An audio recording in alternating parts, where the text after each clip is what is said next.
Hi guys, നമ്മൾ ഇന്ന് ഉണ്ടാക്കുന്നത് എഗ്ഗ് സ്പ്രിംഗ് ഓണിയൻ തോരനാണ്.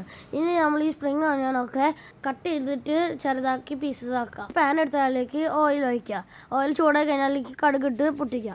ആ കടുക് പൊട്ടി തീരുമ്പോഴേക്ക് നമ്മൾ അതിലേക്ക് ഗാർലിക്ക്, ജിഞ്ചർ, കട്ട് ചെയ്ത ഓണിയനോ കട്ട് ചെയ്ത ചില്ലിയോ ഇട്ട് കുറച്ച് മിക്സ് ചെയ്യാം. അത് കഴിഞ്ഞിട്ട് കുറച്ച് കറിവേപ്പില ഇട്ടിട്ട് മിക്സ് ചെയ്തിട്ട് ഉപ്പ് കുറച്ച് ഇട്ട് കൊടുക്കാം.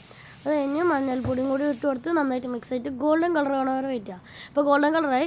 അപ്പോൾ നമ്മൾ കട്ട് ചെയ്ത് വെച്ച ഈ സ്പ്രിംഗ് ഓണിയൻ നമുക്ക് എടുത്തിട്ട് ഇതിലേക്ക് ഇട്ടിട്ട് ഒന്ന് മിക്സ് ചെയ്തെടുക്കാം.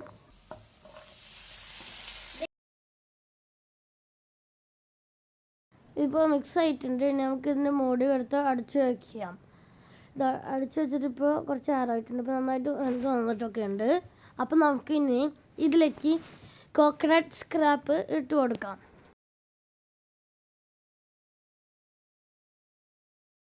നന്നായിട്ട് ഒന്ന് മിക്സ് ചെയ്തെടുക്കാം. ഈ കോക്കനട്ട് സ്ക്രാപ്പ് നന്നായിട്ട് മിക്സ് ആയിട്ടുണ്ട്. അപ്പോൾ നമുക്കിനി ഇതിൻ്റെ സെൻറ്ററിൽ കുറച്ച് സ്പേസ് ഉണ്ടാക്കിയിട്ട് എഗ്ഗ് നമുക്ക് പൊട്ടിച്ചതിലേക്ക് വയ്ക്കാം. ഞാനിപ്പോൾ ഇവിടെ 3 എഗ്ഗാണ് എടുക്കുന്നത്. അപ്പോൾ നിങ്ങൾക്ക് ആവശ്യമുള്ള തരയ്ക്കും എഗ്ഗ് എടുക്കാം. ഇപ്പോൾ ഈ 3 ഞാൻ എഗ്ഗ് ഇപ്പോൾ ഒഴിച്ചിട്ടുണ്ട്. അത് കഴിഞ്ഞിട്ട് അതിന് ഉപ്പ് ഇട്ടിട്ട് ഞാനൊന്ന് നന്നായിട്ട് മിക്സ് ചെയ്തെടുക്കുന്നുണ്ട്. എനിക്ക് ഈ വീഡിയോ ഇഷ്ടമായെങ്കിൽ എല്ലാവരും എൻ്റെ ചാനൽ സബ്സ്ക്രൈബ് ചെയ്യണേ.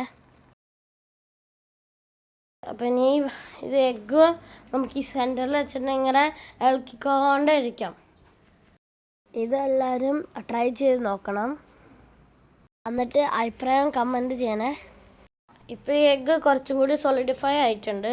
അപ്പോൾ ഇതിങ്ങനെ ആയി കഴിഞ്ഞിട്ട് നമുക്കൊന്ന് അങ്ങോട്ടും ഇങ്ങോട്ടും അത് നീക്കിയിട്ട് പൊട്ടിച്ച് കുഞ്ഞു കുഞ്ഞ് പീസസ് ആക്കാം.